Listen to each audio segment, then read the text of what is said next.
you guys for moving the cars this way.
Staff Sergeant Brian Ibe, Master of Ceremonies for today's event. Welcome to West Point and the graduation ceremony for the class of 2025.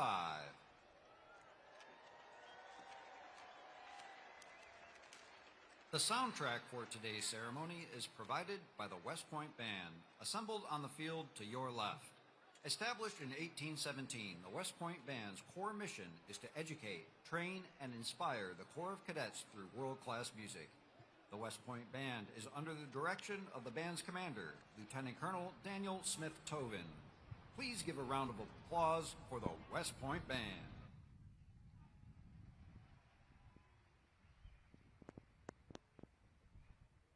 Before we commence today's ceremony, I have a few announcements that will help your understanding of proper courtesies for today's event.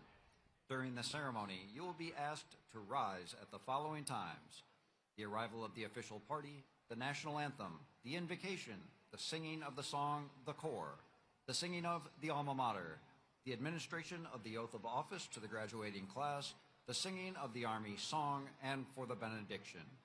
After the class of 2025 marches into Michie Stadium, you will hear the order, Sound Attention, marking the official start of the graduation ceremony.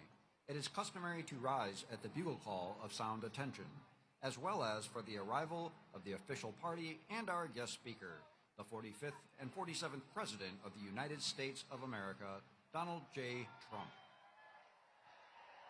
After the official party has been announced and has arrived at the platform, please remain standing and render appropriate courtesies for honors to the President and for the national anthem of the United States of America.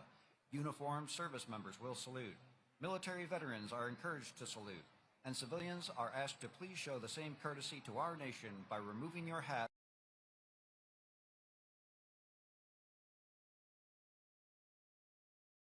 At its completion, we ask that you remain standing for the invocation. As a courtesy, please also rise when the President completes his address to the class of 2025 and remain standing for the President's departure. The Secretary of the Army will present diplomas to those cadets awarded summa cum laude designation, the class valedictorian, the cadet first captain, the class president, and the Army Athletic Association trophy winners. The remaining graduates will receive their diplomas alphabetically by company. Cadets in the 1st and 2nd Regiments will be seated on the north side of the stadium to your left. Cadets in the 3rd and 4th Regiments will be seated on the south side of the stadium to your right. After today's ceremony, the class of 2025 will participate in the time-honored tradition of the cadet hat toss. Once the distribution of diplomas to the graduating class begins, those wishing to participate in the hat toss may move to the screening point at the ramp located in the southwest corner of the stadium. Only children may participate in this ceremony, provided that they meet the following criteria. They must be 4 to 10 years old, between 42 inches and 54 inches tall, and accompanied by a parent or guardian who is 18 years or older. All participants must enter the screening point to participate in the hat toss. The child must be accompanied from the initial screening point to the completion of the hat toss. Parents or guardians and children may enter the staging area only after the child meets the criteria for participation. Parents must remain on the field in appropriate staging area for their child to participate. Parents are not authorized to collect a hat or accompany their child to the hat toss collection area. Participants will take all directives from the officers, non-commissioned officers, event staff, security personnel, and cadets directing the event. Children may only pick up one hat. Following the ceremony, shuttle bus transportation will be available from Michie Stadium to all major parking lots. The shuttle will run a continuous loop to these stops until approximately 6 p.m. For our ADA guests and those with limited mobility, transportation is available at Gate 7 outside the southwest corner of the stadium to F-Lot. Be courteous and cautious as you leave the stadium. Bartending ceremonies begin at 2 p.m. Finally, we want to ensure everyone has the opportunity to enjoy today's ceremony. As a courtesy, we ask that you remain considerate of those around you as you take pictures and video. We would also like to remind you that Michie Stadium is a non-smoking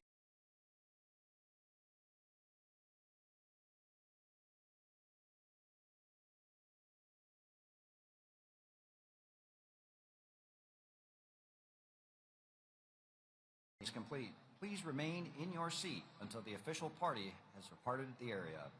We appreciate your cooperation in this matter. Once again, ladies and gentlemen, welcome to Michie Stadium here at West Point.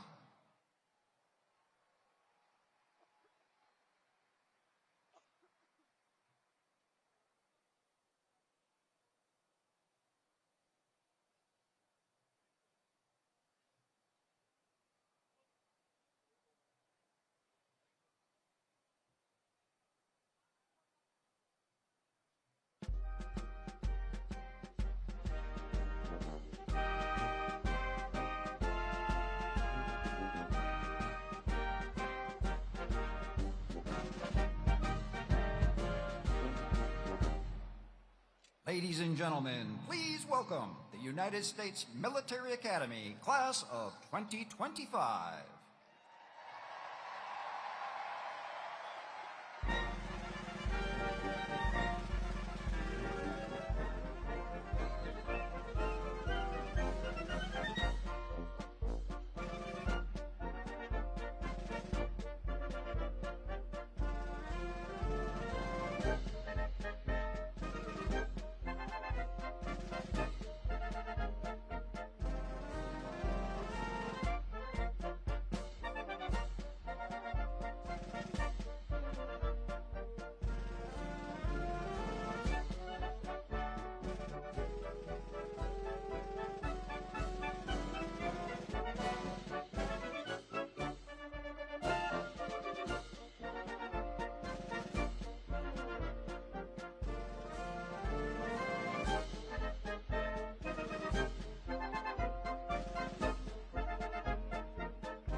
Ladies and gentlemen, today the West Point class of 1975 will present commemorative second lieutenant bars to members of the class of 2025 as they take their place in the long gray line. The class of 1975, which will celebrate its 50th class reunion here at West Point this fall, has developed a special relationship with the class of 2025. Since June 2020, members of the class of 1975 have engaged with and supported the class of 2025 every step of the way, from our day to graduation. The cadet phase of bonding and mentorship between these two classes culminates today when the class of 1975 presents a set of second lieutenant bars engraved with 75-25. The representatives of the class of 1975 presenting the bars have distinguished records of service to the armed forces and the nation during times of war and in peace. I will introduce them to you now. Seated on the north side of the dais, to your left, the Honorable Robert Wesley Hayes, Jr., class of 1975 President, and Dr. William Forrest Crane, class of 1975 Vice President, United States Army, retired. Seated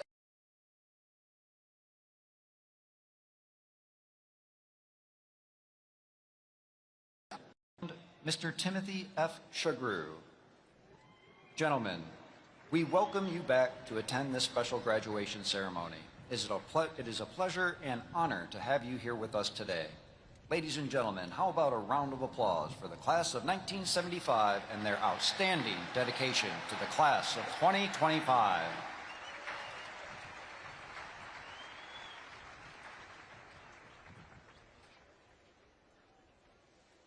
Ladies and gentlemen, and members of the class of 25, just as the long gray line represents the connection of all graduates throughout the Academy's storied history, today's faculty processional recognizes the dedication and academic excellence of all United States Military Academy faculty, both past and present.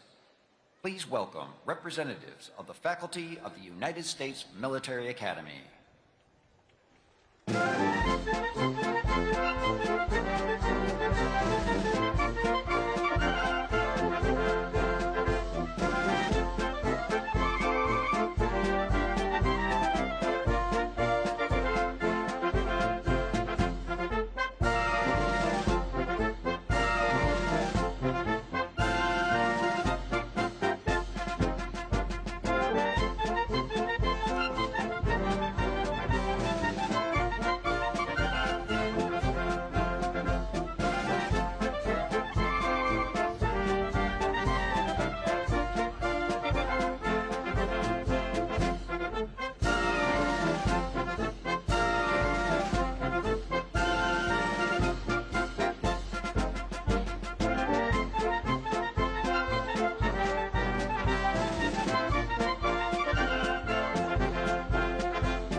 Ladies and gentlemen, please welcome to the platform our distinguished guests.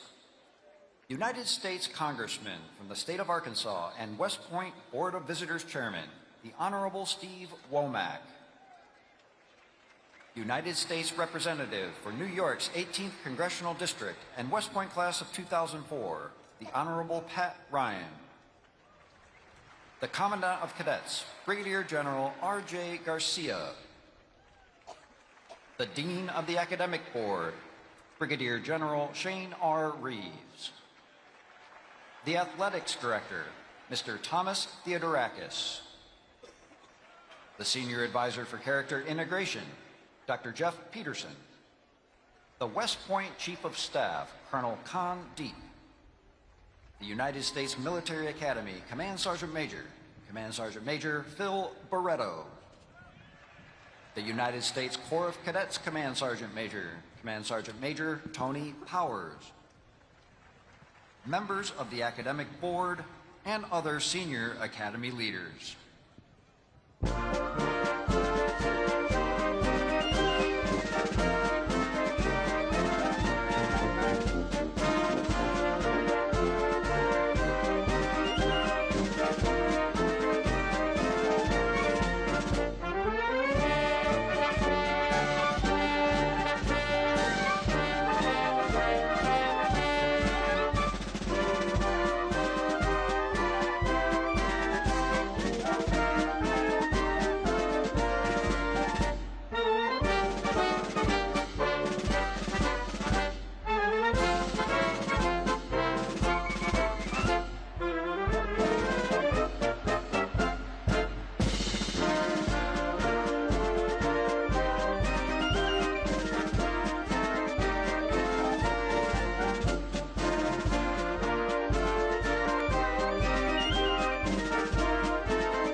Sound attention.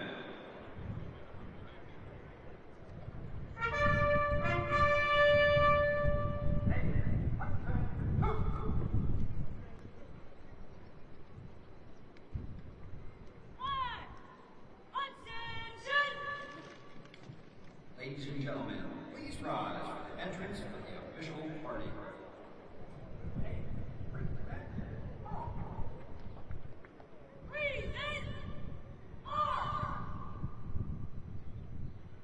Ladies and gentlemen, please welcome the 25th Secretary of the Army, the Honorable Daniel P. Driscoll.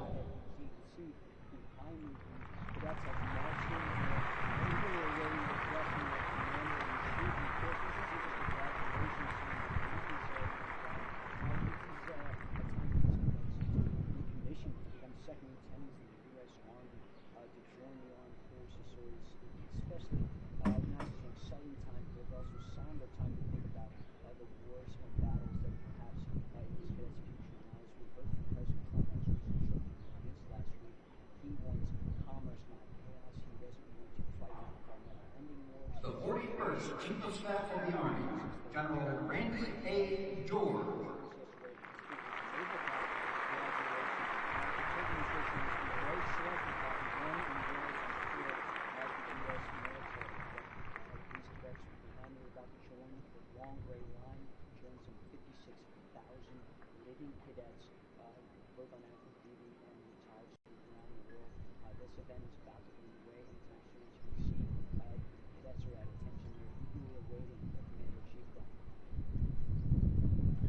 The 61st Superintendent of the United States Military Academy, Lieutenant General Stephen W. Gillen.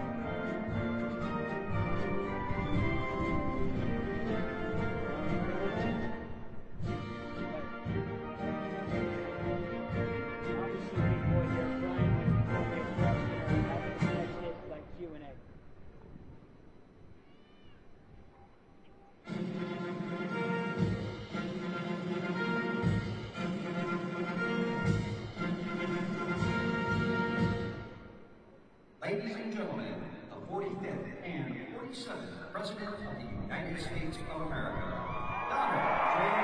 Trump.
Ladies and gentlemen, please remain standing for the invocation by the United States Military Academy Chaplain, Colonel David Bolas.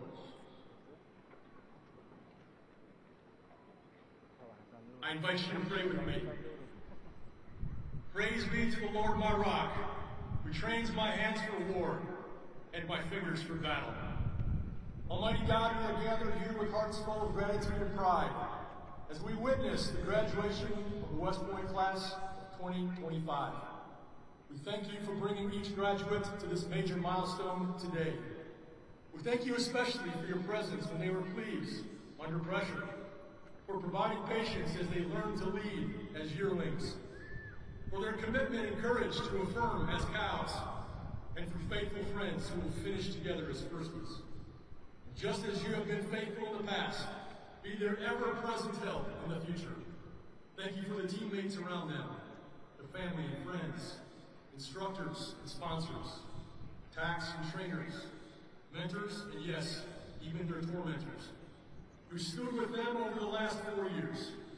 Through them, you ensure these West Point graduates are prepared to lead America's sons and daughters in peacetime and in war. Bless the ceremony today with your presence.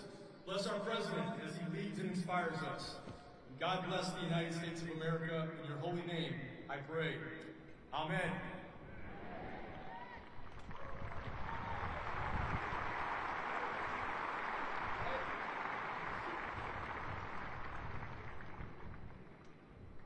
Please be seated.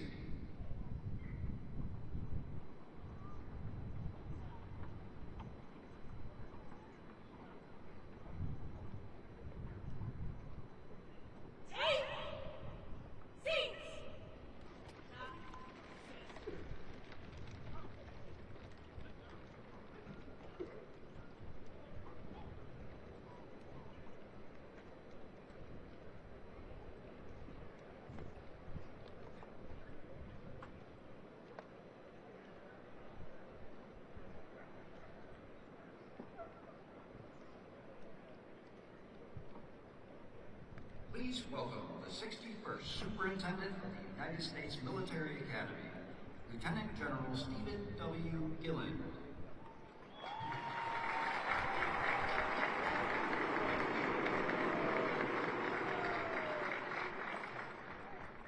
Mr. President, Congressman Womack, Congressman Ryan, Secretary Driscoll, General George, our Chief of Staff of the Army, distinguished guests and alumni, teammates, family and friends, ladies and gentlemen, good morning and welcome to West Point, home of the United States Military Academy.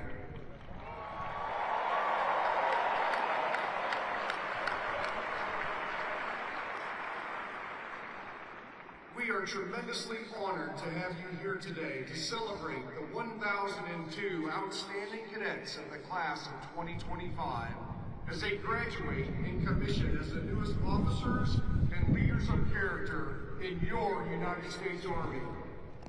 First, a very special welcome to the parents, grandparents, siblings, family, and friends of our graduates who are here today. Let's give them a round of applause.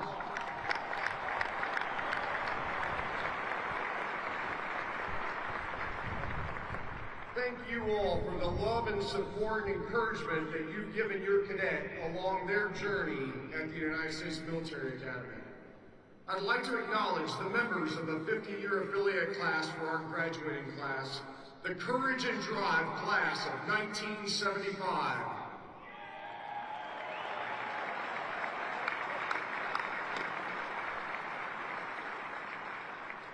Thank you all for supporting, mentoring, and inspiring these new leaders over the past 4 years. You are all wonderful exemplars of leadership, excellence, and selfless service. And we are grateful to you for demonstrating the strength of the long gray line to this outstanding class.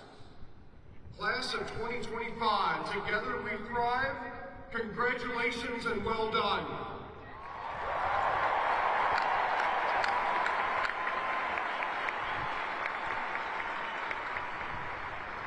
Today, your cadet experience at West Point may come to an end, but today really marks a milestone in your personal journey.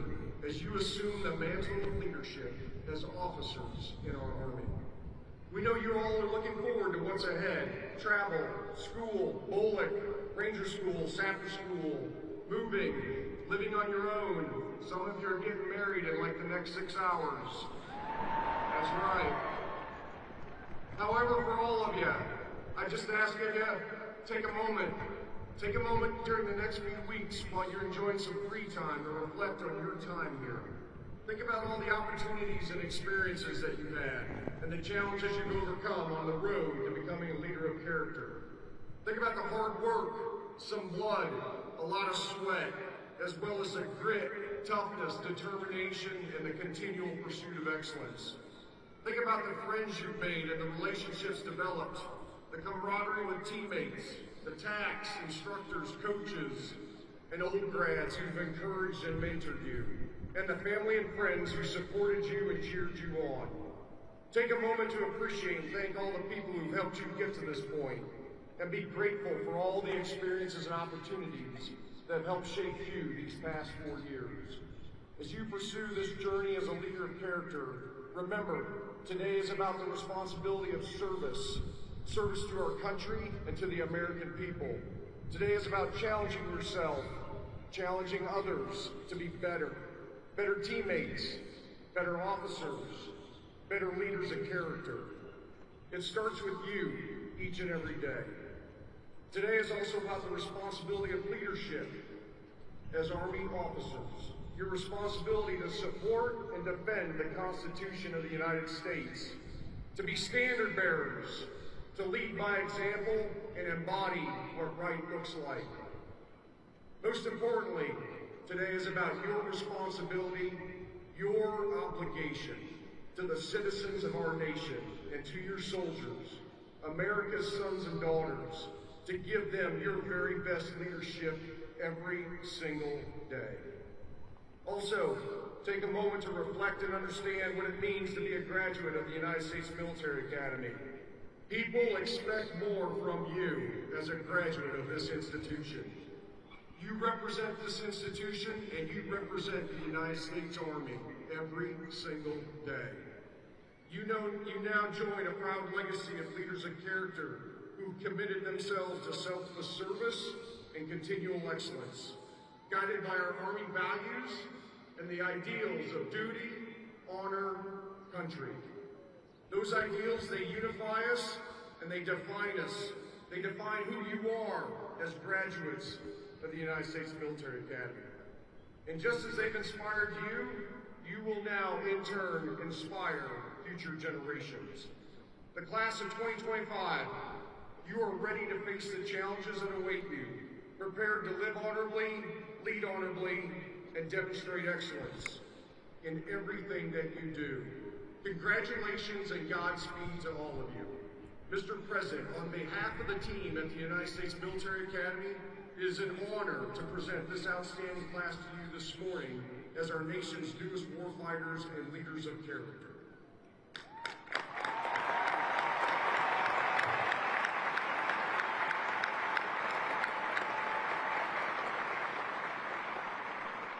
Ladies and gentlemen, it is my honor to introduce this morning's commencement speaker, the 45th and 47th President of the United States, President Donald J. Trump.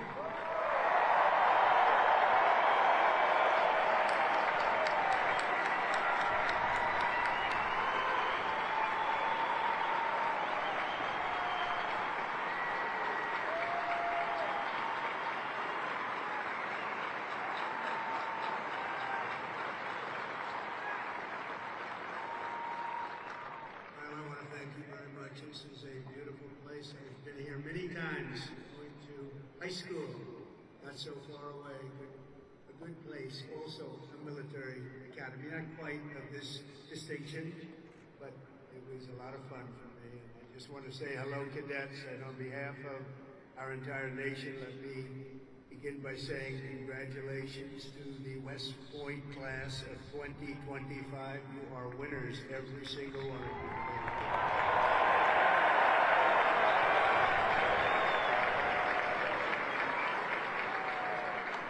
Now we want want you to relax, and I'm supposed to say at ease, but you're already at ease. It's because you made a great choice in what you're doing. Your choices in life have been really amazing. So this is a celebration, and let's have a little fun.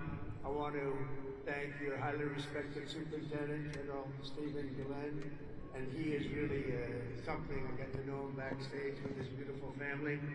And his reputation, his wife is just incredible. His reputation is unbelievable. And thank you very much. And your daughter is a winner also, just like everybody out there.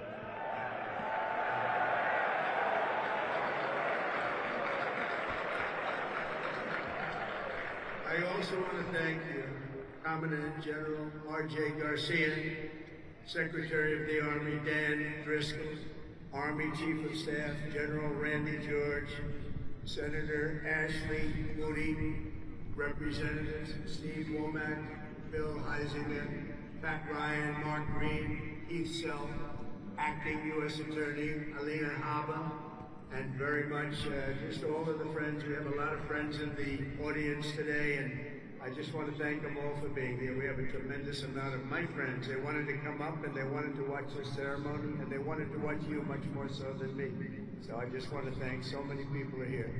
Over the past 4 years, an extraordinary group of professors, teachers, coaches, leaders, and warriors have transformed this class of cadets into an exceptional group of scholars and soldiers. And so let's give the entire group, the entire West Point faculty, the staff, for their incredible love of you and outstanding devotion to the Corps. Let's give them a little hand.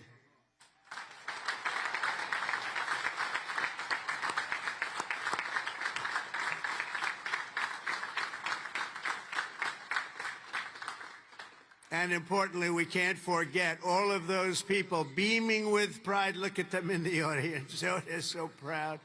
They're in the stands. So thank your parents, your grandparents, and family members who made this all possible for you. Thank you.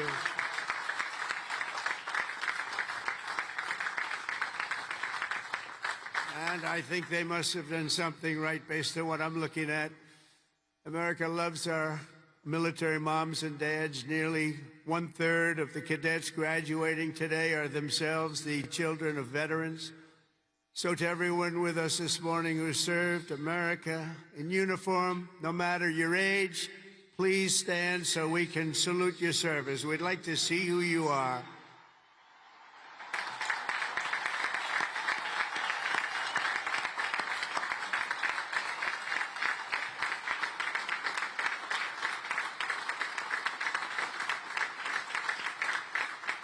Congratulations. Great job. Every cadet on the field before me should savor this morning, because this is a day that you will never, ever forget. In a few moments, you'll become graduates of the most elite and storied military academy in human history, and you will become officers in the greatest and most powerful army the world has ever known. And I know because I rebuilt that army, and I rebuilt the military.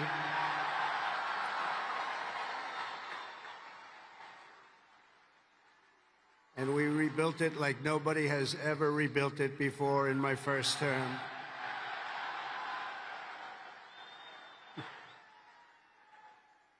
Your experience here at West Point has been anything but easy.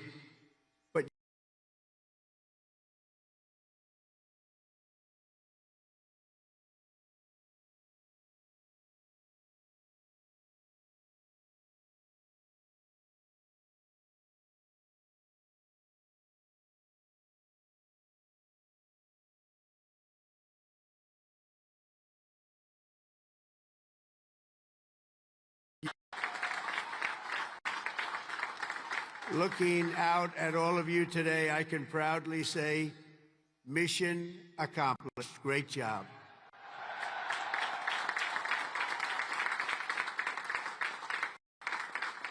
But now you have to go on. You have to forget that, because now you have another. It's a sad thing, isn't it? You know, you can't rest on your laurels no matter what.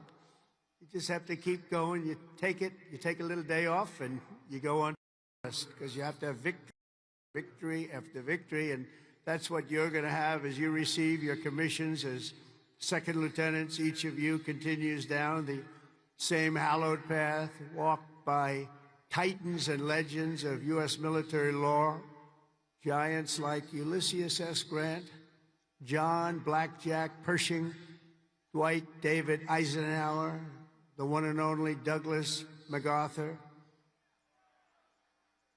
old blood and guts George Patton, and Norman Schwarzkopf. All great. So many more. They and countless other patriots before you have walked out of these halls and straight into history, and today you officially join those immortal heroes in a proud ranks of the long gray line. You know that term, so beautiful, the long gray line. Among the 1,000 cadets graduating today, 26 of you wear the prestigious star wreath signifying the highest level of academic achievement. Please stand up. 26. Let's see if somebody stands who shouldn't be standing.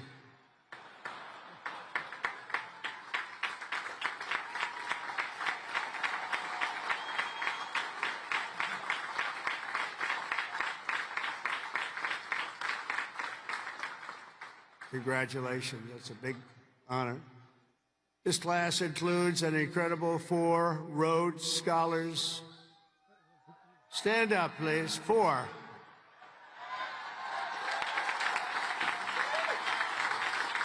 Wow. That's tied for the most of any West Point class since 1959. That's great. 4. Congratulations. Boy, oh boy, oh boy. I want to bring them right to the Oval Office. I don't want to have them go too far away from me. 8 cadets here today took on the challenge of designing their own hypersonic rocket. Oh, we can use you. We're building them right now. You know, we had ours stolen. We are the designer of it. We had it stolen during the Obama administration. They stole it. You know who stole it? The Russians stole it. Something bad happened. But we're the designer of it, and we're now building them, and lots of them. And earlier this year, they launched it into space, setting a world record for amateur rocketry. Can't get you in there fast enough. This class excelled not only mentally, but also physically. Last January, when more than 1,000 cadets volunteered for an 18.5-mile march on a freezing winter night, Cadet Chris Verdugo completed the task in 2 hours and 30 minutes flat, smashing the international record for the competition by 13 minutes. Where is he? Where is he? Come up here. Come up here, Chris. Get up here, Chris. Wow. Come here. That's by 13 minutes. Come here, Chris. I want to see this guy. Wow. 13 minutes. Say something. Come here. Come here.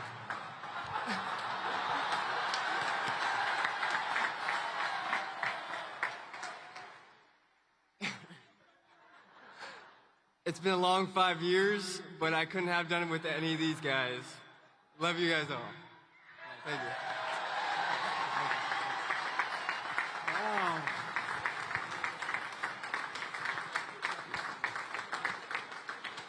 That's great. Keep it going, Chris. That really is a definition of Army strong, isn't it? International. International. This class includes 513 graduates who completed Air Assault School, 70 who completed Airborne School, 8 who made it through the ultra-elite Army Diver School, among the most difficult and grueling programs anywhere on Earth. That includes the first 2 women in West Point history to complete diver school, cadets Megan Cooper and Clara Sabu. Where are you? Stand up.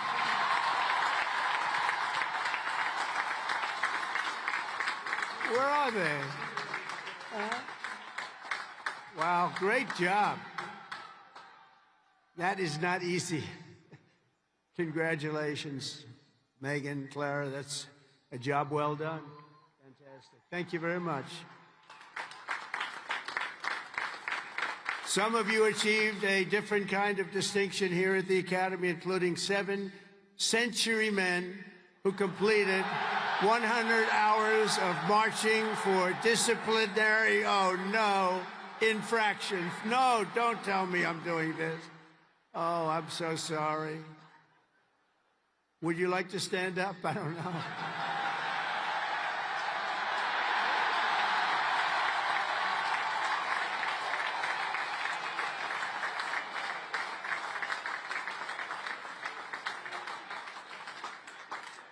I think I saw Chris standing up. Chris, what's going on here? Well, you had one good, one not so good, right, Chris? Can't believe Chris is standing up. But we want everyone to leave here today, Chris, so you're going to be okay, because I'm going to do something with a clean slate.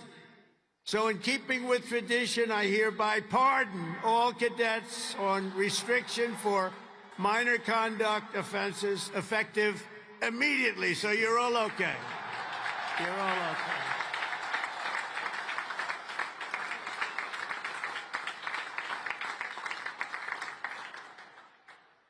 The class of 2025 is a lot to be proud of, including your first-rate athletes and athletics. You are something. I've been watching, too. I love the sports stuff. What you've done is pretty amazing. Last year, for the first time ever, Army lacrosse became the #1 ranked men's lacrosse team in the entire country.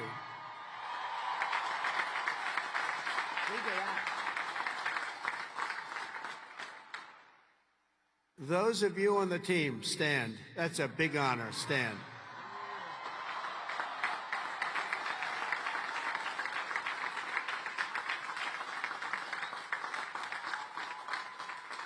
Great. That's a tough sport, too. That's #1 in the country. Your sophomore year, Army football beat Navy 2017. And the next year, you did it again, beating Navy 17-11 and dominating Air Force 23-3.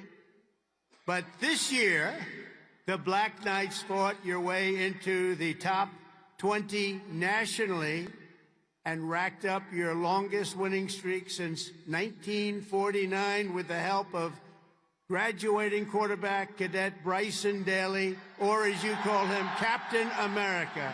Captain America. Stand up, Bryson.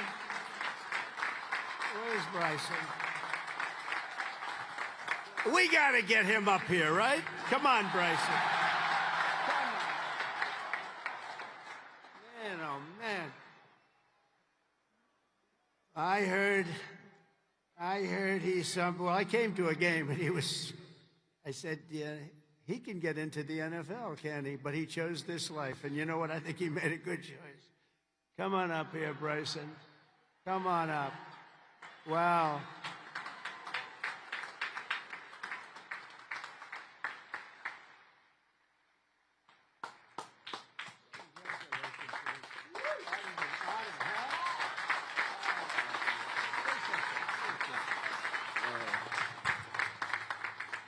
Go Army football.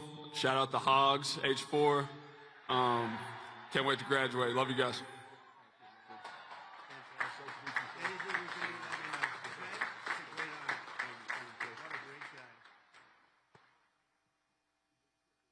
Well, I just tapped his shoulders like I hit a piece of steel.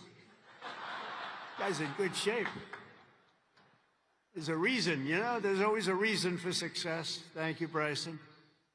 At a time when other top college quarterbacks were thinking about going pro, Bryson's mind was on something else. As he told an interviewer earlier this year, I'm focused on my career as an infantry officer. That's what he wants to do. So, Bryson, you did the right thing, and that's service at its finest. Thanks, Bryson. That's amazing. He's an amazing guy with an amazing team. Each of you on the field today is among the most talented members of your generation. You could have done anything you wanted. You could have gone anywhere. You could have gone to any school. This is one of the hardest schools to get into. And writing your own ticket to top jobs on Wall Street or Silicon Valley wouldn't be bad, but I think what you're doing is better.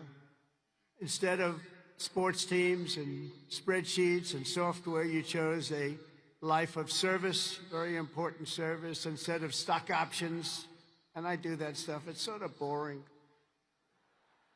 Honestly, compared to what you're doing, it's real boring. You chose honor and you chose sacrifice. And instead of business suits and dress shoes, you chose muddy boots and fatigues, keeping yourself in shape. Because West Point cadets don't just have the brightest minds, you also have the bravest hearts and the noblest souls. You're amazing people.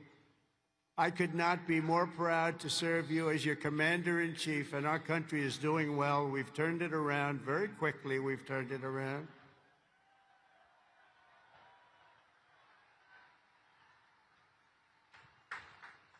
I just got back from the Middle East, and I was at, as you know, Saudi Arabia, Qatar, UAE, and I will tell you, they said, all three leaders, great leaders of those three nations, they all said the same thing.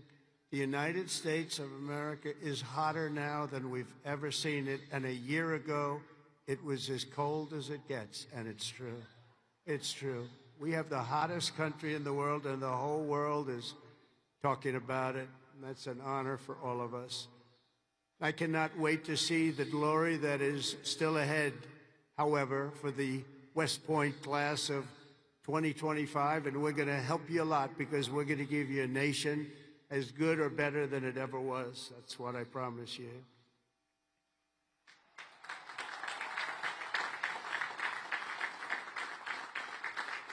All the victories that you've had together on these grounds will soon pale in comparison to the momentous deeds that you'll perform on the mission you're accepting today. And as a future leader of America's Army, and we have that Army geared up, we have ordered, you know, we just went $1 trillion military budget, General. Do you know that? $1 trillion. Some people say, could you cut it back? I said, I'm not cutting 10 cents. There's another thing we can cut. We can cut plenty of others. Right, Dan? We can cut plenty of other things. And you have a good man in Dan, too, General. I think you're going to find that. It's a very different warfare out there today. Now they've introduced a thing called drone. A drone is a little bit different. It makes you have to go back and learn a whole new form of warfare, and you're going to do it better than anybody else. There won't be anybody close. Generation after generation, the men and women of the Army have done whatever it takes to defend our flag, pouring out their blood onto the fields of battle all over the world. And all over the world, you're respected like nobody is respected. Our soldiers have sprinted through storms of bullets, clouds of shrapnel, slogged through miles of dirt and oceans of sand, scaled towering cliffs of jagged rock, and time again, the American soldier has charged into the fires of hell and sent the devil racing in full retreat.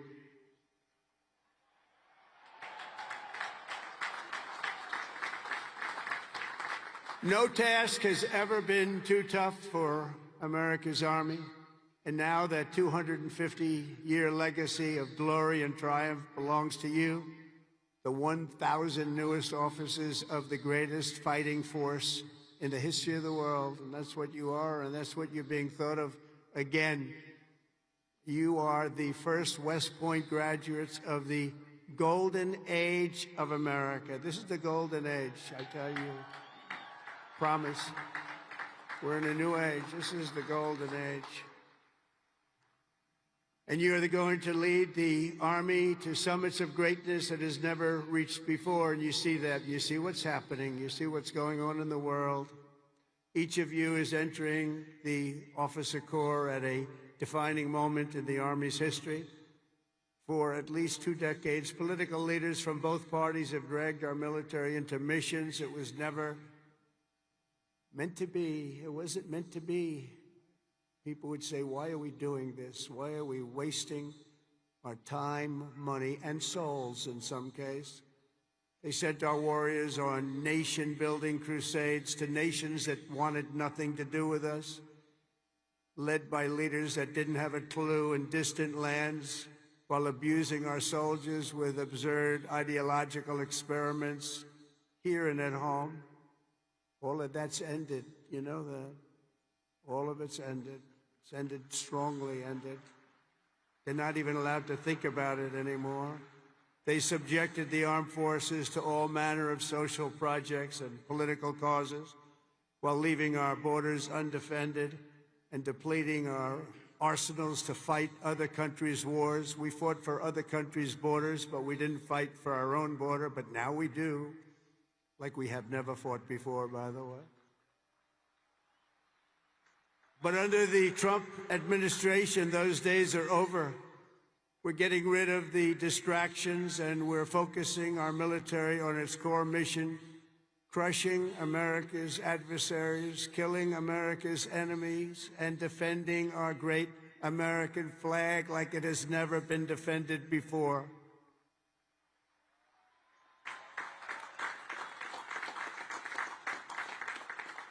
The job of the U.S. Armed Forces is not to host drag shows, to transform foreign cultures, but to spread democracy to everybody around the world at the point of a gun.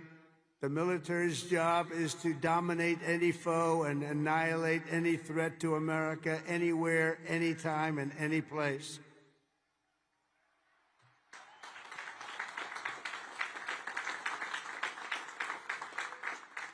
A big part of that job is to be respected again, and you are, as of right now, respected more than any army anywhere in the world, and that's happening, and I can tell you, you are respected like nobody can believe.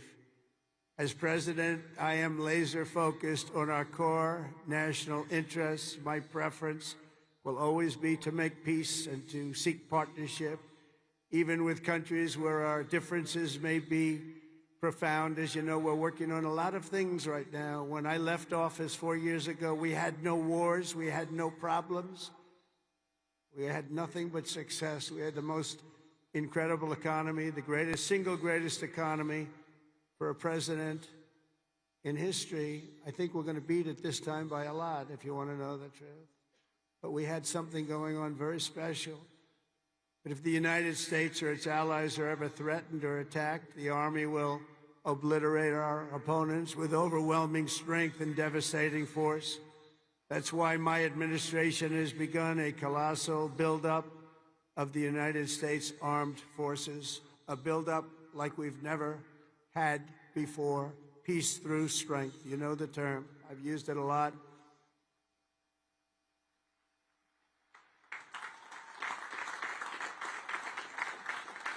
Because as much as you want to fight, I'd rather do it without having to fight. I just want to look at them and have them fold. And that's happening. That's happening.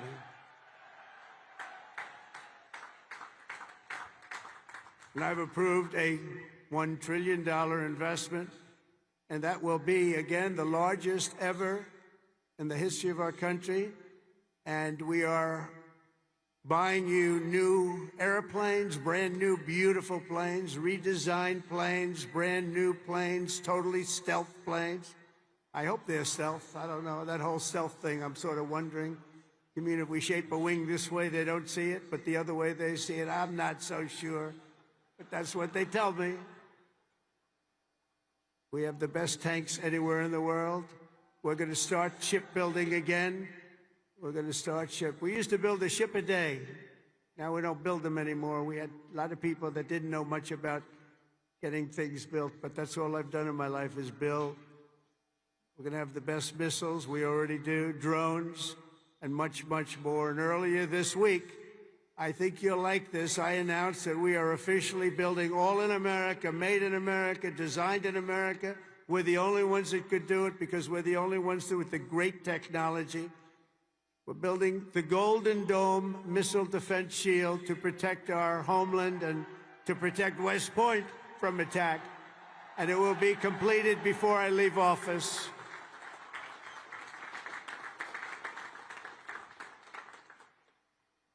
And you know, you wouldn't think this, but our enemies are very unhappy about it. You've been hearing, you've been reading. Why are they doing that? Why? Well, we're doing it because we want to be around for a long time. That's why we're doing it. We're also restoring the fundamental principle that a central purpose of our military is to protect our own borders from invasion. Our country was invaded for the last 4 years, and they've allowed people to come into our country that shouldn't be here. Criminals walk in, no vetting, no checking, no nothing. Where are they coming from?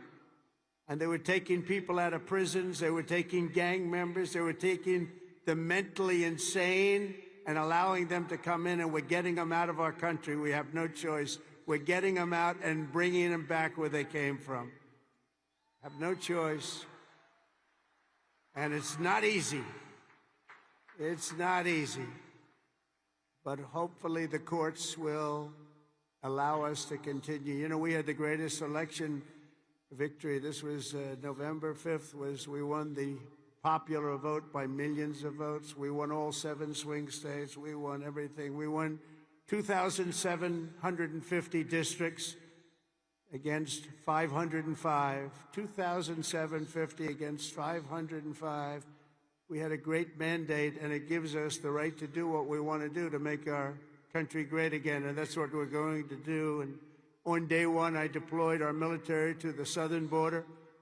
And since that day, we've reduced the number of illegal border crossings where there used to be hundreds of thousands of people coming into our country a day. We had nobody come in the last week and a half. We were at 99.999%. 99.999, think of that. That was with the help of our military. We had one person come in. One. You know why? He got very sick. We brought him through to have him brought to a hospital. One person. And for that, please don't hold me responsible, but that's okay. They did the right thing. Gone are the days where defending every nation but our own was the primary thought. We are putting America first. We have to put America first. We have to rebuild and defend our nation. And very shortly, you're going to see a nation better than it's ever been. And you see that with the trade. For years, we've been ripped off by every nation in the world on trade. We've been ripped off at the NATO level. We've been ripped off like no country has ever been ripped off, but they don't rip us off anymore. They're not going to rip us off anymore. And you're seeing it. You have to watch what we're doing on trade. I know it's not your primary thing, but it's quite important in all fairness. But watch. You'll see what's going on. You've been reading about it over the last few days. We're making deals with other nations that were nobody thought it would be even possible. And the reason is very simple. They respect us again. They're respecting our country again. That's what you want. And everything we do, we are bringing common sense back to America. It's all about common sense. We can say we're liberal, we're conservative. The new word is progressive. They don't like using the word liberal anymore. That's why I call them liberal. But whatever you are, you know, most importantly, you have to have common sense, because most of it's about common sense when you get right down to it.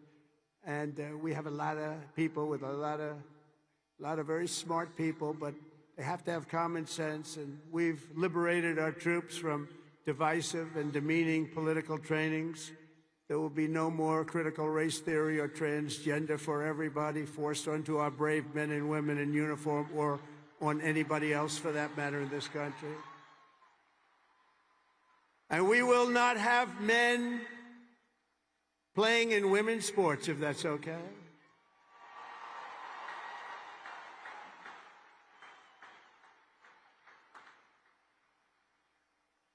I mean, I wouldn't want to have to tackle, as an example, Bryson as a man.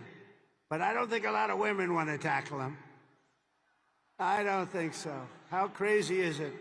men playing in women's sports. How crazy is it? So ridiculous, so demeaning to women. And it's over. That's over. We've ended it.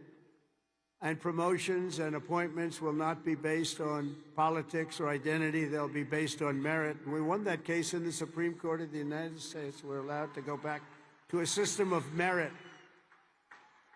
We're a merit-based country again. Today,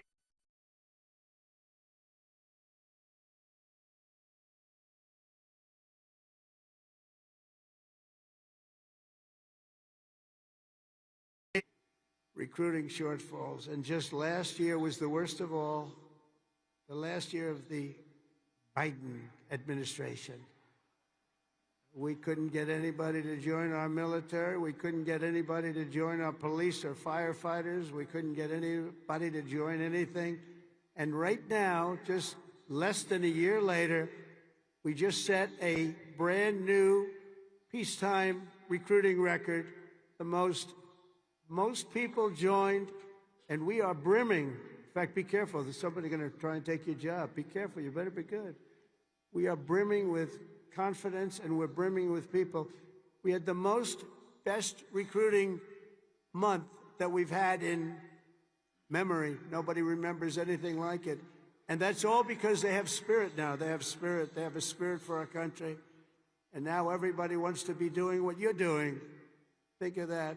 So it's really a great honor, I will say. And I'm pleased to report that by next week, the Army is expected to surpass its recruiting targets for the entire year, something that hasn't happened in 28 years where we've had that. So that's pretty good.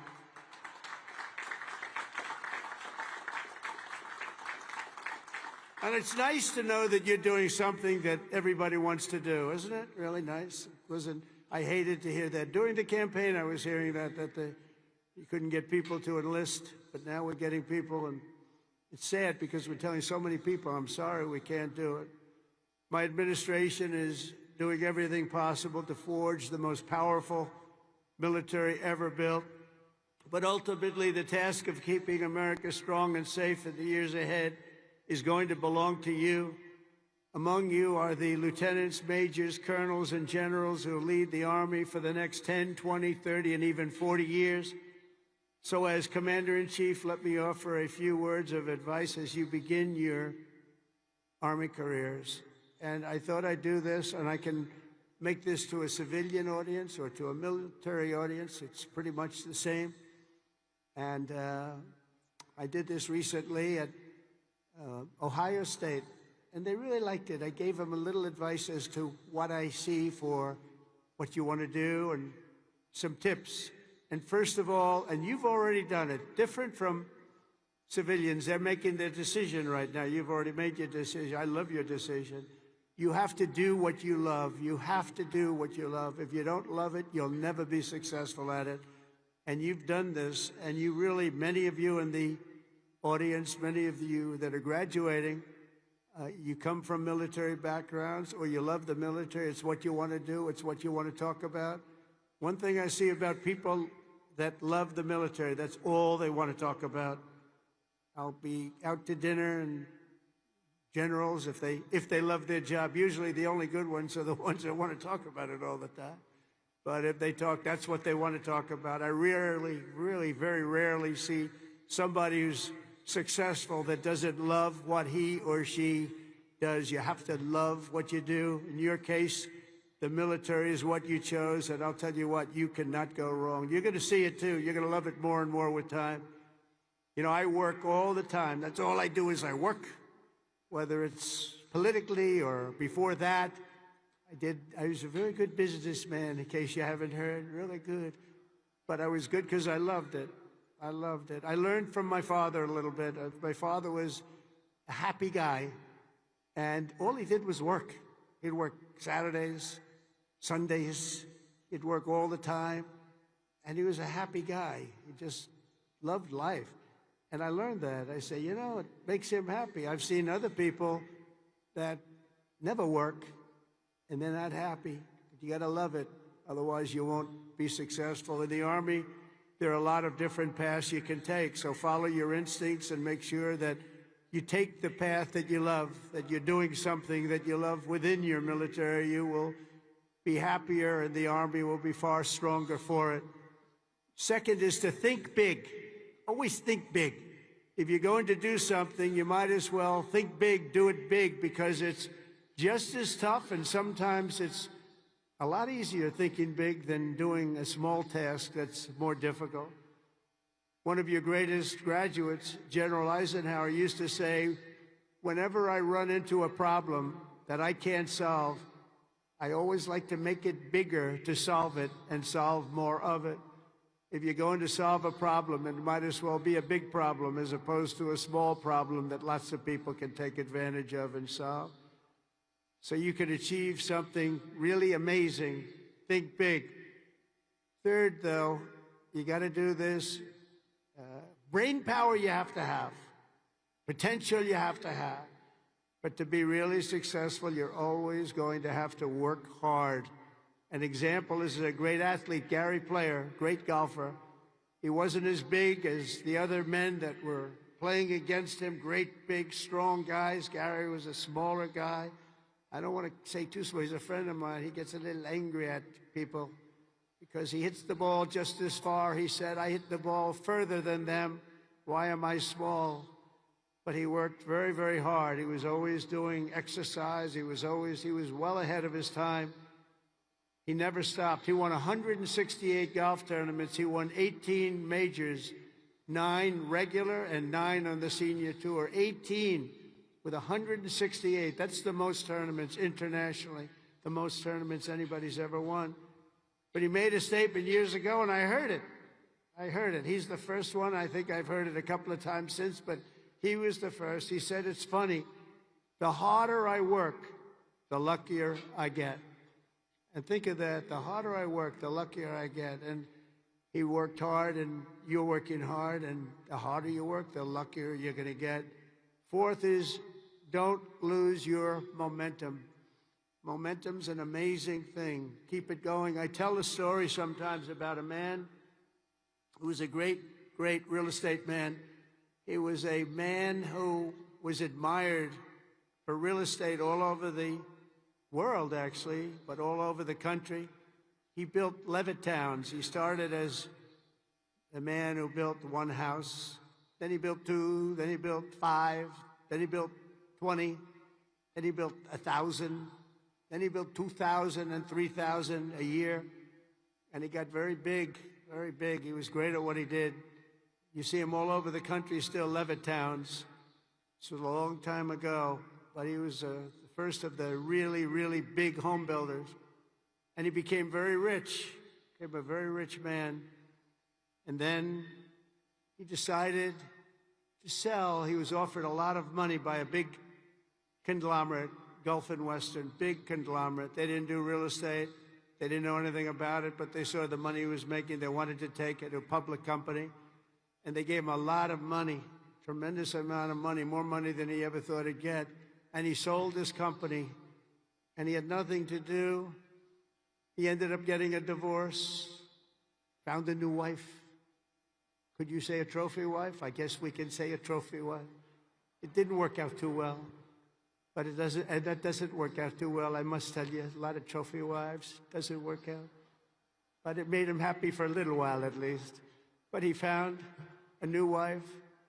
He sold his little boat and he got a big yacht. He had one of the biggest yachts anywhere in the world. He moved for a time to Monte Carlo and he led the good life. And time went by and he got bored. And 15 years later, the company that he sold to called him and they said, the housing business is not for us. You have to understand, when Bill Levitt was hot, when he had momentum, he'd go to the job sites every night. He'd pick up every loose nail. He'd pick up every scrap of wood. If there was a bolt or a screw laying on the ground, he'd pick it up and he'd use it the next day in putting together a house. But now he was spoiled and he was rich. He was really rich. And they called and they said, this isn't for us, this business. We do other things. Would you like to buy it back? We'll sell it back to you cheap. And they did. He bought it. He bought it He thought he made a great deal, and he was all excited. But it was 15 years later, he lost a lot of momentum. Remember the word momentum. And he lost everything. It just didn't work. He lost everything. And I was sitting at a party on Fifth Avenue one night, a long time ago, and you had the biggest people in New York, the biggest people in the country, all in that party, and they were all saluting each other, how great they were. They were all telling each other, I'm greater than you. Gets to be really, gives you a headache sometimes. But they had all these people, they're telling their own stories about how fantastic, a cocktail party, and I looked over, and I was doing well. I was invited to the party, so I had to be doing well. I was very, very young. But I made a name in real estate, and I looked over, and at the party, sitting in a corner all by himself, nobody was talking to him, was Mr. Levitt. He had just gone bankrupt, lost everything. He had lost everything, his home, everything. And I went over and talked to him because he was in the real estate business, and I loved real estate. And I said, hello, Mr. Levitt, how are you? He said, hello, Donald, it's nice to meet you. He knew me from being in the business. I said, so how's it going? He goes, not well. It's really not going well, as you've probably read. It's been a very, very tough period for me, son. I said, so what happened? It's just anything you can do? He goes, no, there's not a thing I can do. He said, I'll never forget. He said, I've lost my momentum. I just didn't have it. I used to have it, but I lost my momentum. So it's a story I tell, and you have to know when you have the momentum, but sometimes you have to also know when you've lost the momentum. And leaving a field sometimes, leaving what you're doing sometimes is okay. But you got to have momentum, but you have to know if that momentum's gone. You have to know when to say it's time to get out. And it's a very sad story. I remember that story so well, like it was yesterday. Fifth, you have to have the courage to take risks and to do things differently. Eisenhower, again, was threatened with court-martials as a young officer for advocating a new doctrine of tank warfare. Billy Mitchell was thrown out of the Army for pioneering the use of air power. They said, what do you mean air power? Don't be ridiculous. People willing to try and do things differently. It's never going to be easy for them, but they're the ones that are going to really do the important things. They're the ones who are going to make history. So don't be ashamed and don't be afraid. This is a time of incredible change, and we do not need an officer corps of careerists and yes men and people that want to keep it going the way it's been, because it changes rapidly, especially what you're doing. Because believe it or not, you're in a business and profession where things change as rapidly like warfare, the type of warfare. Unfortunately, we're getting to see it with Russia and Ukraine, and we're studying it, and it's a very terrible thing to study. But we're seeing the different forms of warfare. We're seeing the drones that are coming down at angles and with speed and with precision. We've never seen anything like it. We've never seen anything like it, and we're learning from it. But your profession changes very rapidly. You've got to be at the top of it. You've got to be right at the head of the needle. We need patriots with guts and vision and backbone who take personal risks to ensure that America wins every single time. We want to win our battles. You know, I defeated ISIS in 3 weeks. They told me it would take 5 years. And the general that did it, you know that story, was named Raisin Cane. His name is Dan Cane, but his nickname was Raisin Cane. I said, your name is Raisin Cane. I love that. Is that a nickname? That's what they call me, sir. I love you, General. I think you're the guy I'm looking for. I want to know a guy named Raisin Cane, and he is now the head of the Joint Chiefs of Staff, and he's a highly respected man. And we defeated, think of it, ISIS. They said, how long in Washington? Sir, it will take 4 years to defeat them, maybe 5. And maybe we won't, because they're all over the place. And then I met a man that said we can do it in 3 weeks, and he did it, 3 weeks. And that's why he's the head of the Joint Chiefs of Staff right now. And we did things that nobody thought were possible. We've had great military success. when you have the right leader and you have the right people, and we have the right people, you're going to have tremendous success. Sixth, never lose your faith in America and the American people, because they're always going to be there for you. I went through a very tough time with some very radicalized, sick people, and I say I was investigated more than the great, late Alphonse Capone. Alphonse Capone was a monster. He was a very hardened criminal. I went through more investigations than Alphonse Capone, and now I'm talking to you as president. Can you believe this? Can you believe it? So you got to fight hard. You got to never give up, and don't let bad people take you down. You got to take them down. Got a lot of bad people out there, and those people, you have to figure it out. But you also have a lot of great people. Finally, hold on to your culture and your traditions, because that's what makes something really great, and that's what's made the Army great, the culture and the tradition. Whether we're talking about a battalion, a business, a sports team, or even a nation, history has shown that in many ways culture is destiny. So do not let anyone destroy the culture of winning. You have to win. Winning is a beautiful thing. Losing, not for us. It's not for us. Not for anybody here. If it was, you wouldn't be here. From the earliest days of our nation, this supreme tradition of American military service has been passed down from soldier to soldier and generation to generation, and it's a beautiful thing to watch. Graduating today is Cadet Ricky McMahon, Ricky's great-grandfather. Stand up wherever you are, Ricky, because you're going to like this. Ricky's great-grandfather served in World War I. His grandfather served in World War II. And his uncle, father, and mother all graduated from West Point. Where is Ricky?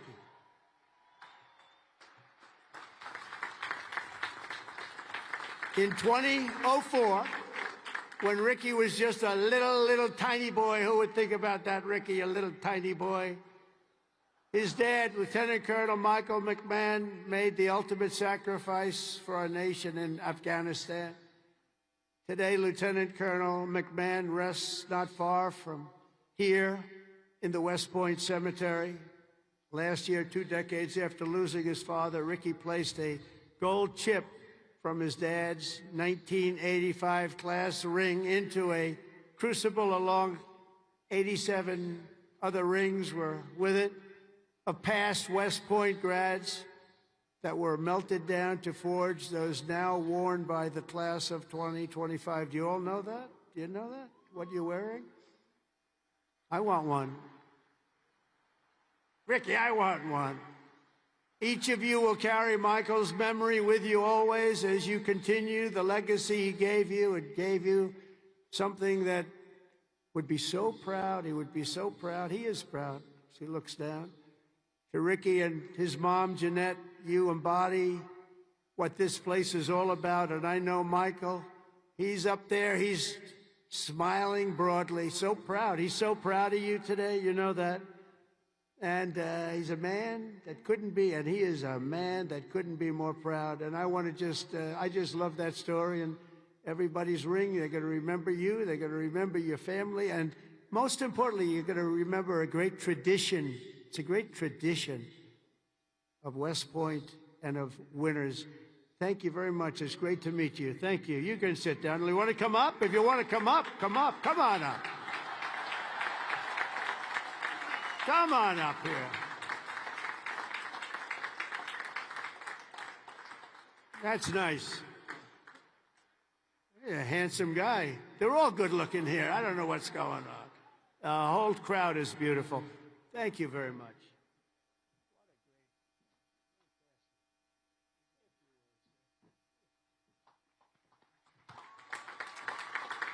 I'd like to thank my mother. I'd like to thank my family. And I'd like to thank G3, Go Gophers.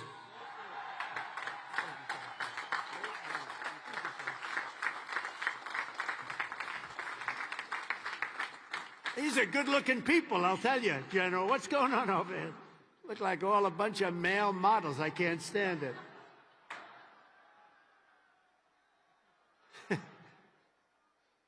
For 2.5 centuries, our republic has endured because of heroes like Michael, who've laid down their lives for America, and because young people like all of you have picked up the banner of service and carried forward the flag of freedom from Lexington to Yorktown, from Gettysburg to Sicily, and from Incheon to Fallujah. America has been won and saved by an unbroken chain of soldiers and patriots who ran to the sound of the guns, leapt into the maw of battle, and charged into the crucible of fire to seize the crown of victory, no matter the odds, no matter the cost, no matter the danger. All over the world, our soldiers have made sacred the ground where they shed their blood and showed their valor. From Seminary Ridge to San Juan Hill, Belleau Wood, Omaha Beach, Leyte Gulf, and Ardennes Forest, Chosin Reservoir, all over, and even a place called Pork Chop Hill. And in all of those battles and so many more, some of the best, brightest, and bravest have come from right here at the U.S. Military Academy at West Point, one of the great fabled places anywhere in the world. America's Army has never failed us, and with leaders like the West Point class of 2025, the Army will never fail. We will never let you down.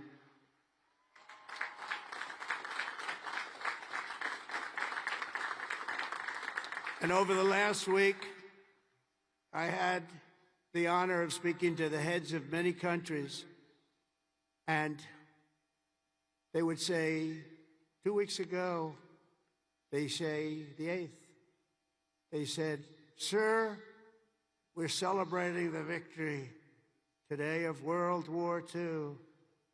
And I said, "Wow, that's nice." Then I'd call another one, unrelated. "Sir, we're celebrating the victory of World War II." Then I called up President of France on something also unrelated. He said, "Sir, we're celebrating our victory over World War II." I said, "Whoa, whoa, what have we here?" We helped them a lot. And I had this. Russia, I talked to Putin about ending that terrible war that's going on, and he said they're having a big victory march. And they did lose, in all fairness, 51 million people. But they were all celebrating. The only country that wasn't celebrating was the United States of America. And I said, "Isn't it amazing? We were the ones that won the war, and we were helped. We were helped. In some cases, we had to help them. But we were helped by some of the nations, and we were strongly helped by a couple of them.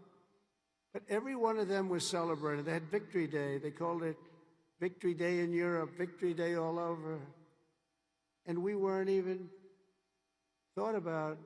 Nobody had a Victory Day. And so I named that special day and another special day from now on as a holiday, but a holiday where we work. Because we don't have enough days. We're going to be having so many holidays, we're not going to be able to work anymore.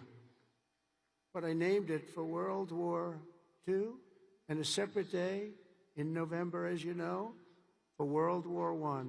I said, you know, all of these countries that participated in the war are celebrating, but the greatest country of them all, and the country that won the war, nobody even talked about. And so we're going to be talking about it, too, from now on. And I think you'll appreciate it. We won the First World War. We won the Second World War. And you know where we won them from? Right here at West Point. West Point won the war. You won 2 world wars and plenty of other things. But you think of it. We don't want to have a 3rd World War. But we won the First World War. We won the Second World War right here from West Point. And that's something. And we're going to be talking about it. You know, they can talk about it, And in some cases, as you know, they didn't do too much to help. They were ground down, but they were celebrating victory. No, we're going to celebrate victory because we're the ones that won that war. Standing before you today, I know that you will never stop. You will never quit. You will never yield. You will never tire. You will never, ever, ever surrender. Never give up. Remember that. Never give up.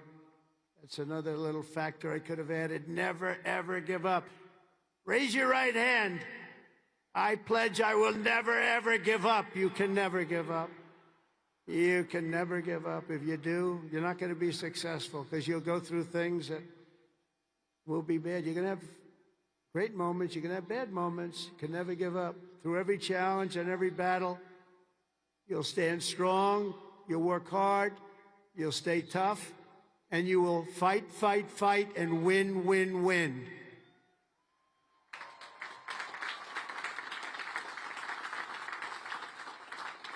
So I want to just congratulate you all. I'm going back now to deal with Russia, to deal with China.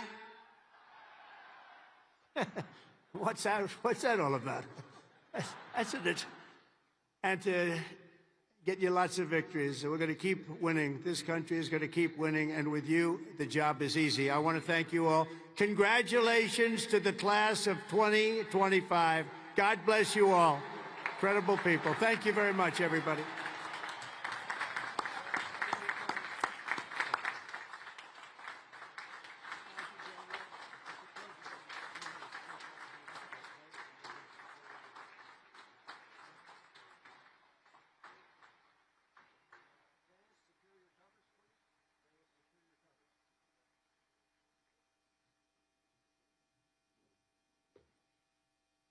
Ladies and gentlemen, at this time, please remain standing for the presentation of the class gift. The class president, Cadet Catherine LaRue, will present a panoramic photo of the class of 2025 to the president. On behalf of the class of 2025, I would like to present you with this class photo as a token of appreciation for your inspiring words today. Thank you, sir. Beautiful. Thank you very much.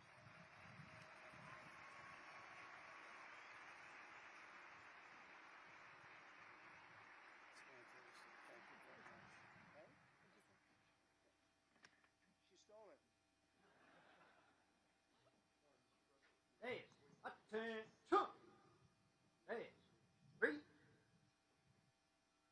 Cut. Hey, present. On. Class, attention. Cover. Present. Arms. Ladies and gentlemen, please rise for the departure of the president.